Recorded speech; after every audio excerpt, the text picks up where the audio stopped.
Pozdrav ljudi, dobrodošli u novi video na kanalu. Znači ljudi, u današnjem klipu ću pričati koja je razlika između francuske armije, to je planova od Vanimije i planova od Marije Žefe. Pa ajmo da krenemo.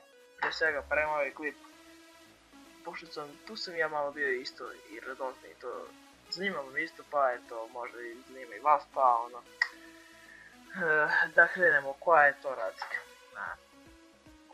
Čekaj da počnem. Ok, prije svega Vadim ima manje subscribera od nje, ali Vadim ima aktivnije subscribere. Što je ono, primjera tipa Vadim ima 200.000 suba, aktivni su 170.000, da. Inače da, čestitam Vadimiju i čestitam Mari, da, što je izgubila još 2.000 suba. Evo ovako. Znači, razlika.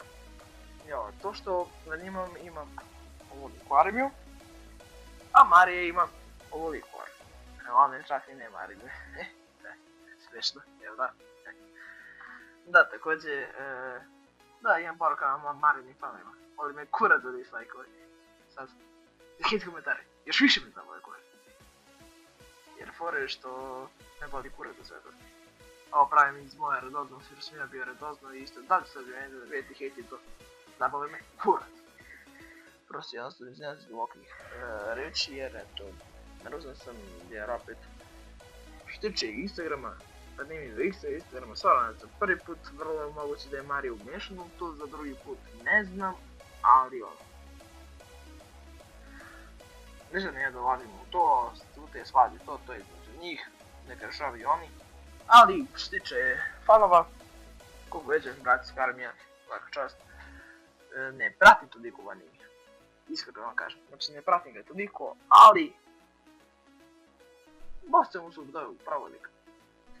Da, mislim, sviđa mi se baš one reakcije, to ne volim tako toliko, ne volim, nema već da bio su, šta ga budi kvaret, da bio su, što da će vidjeti.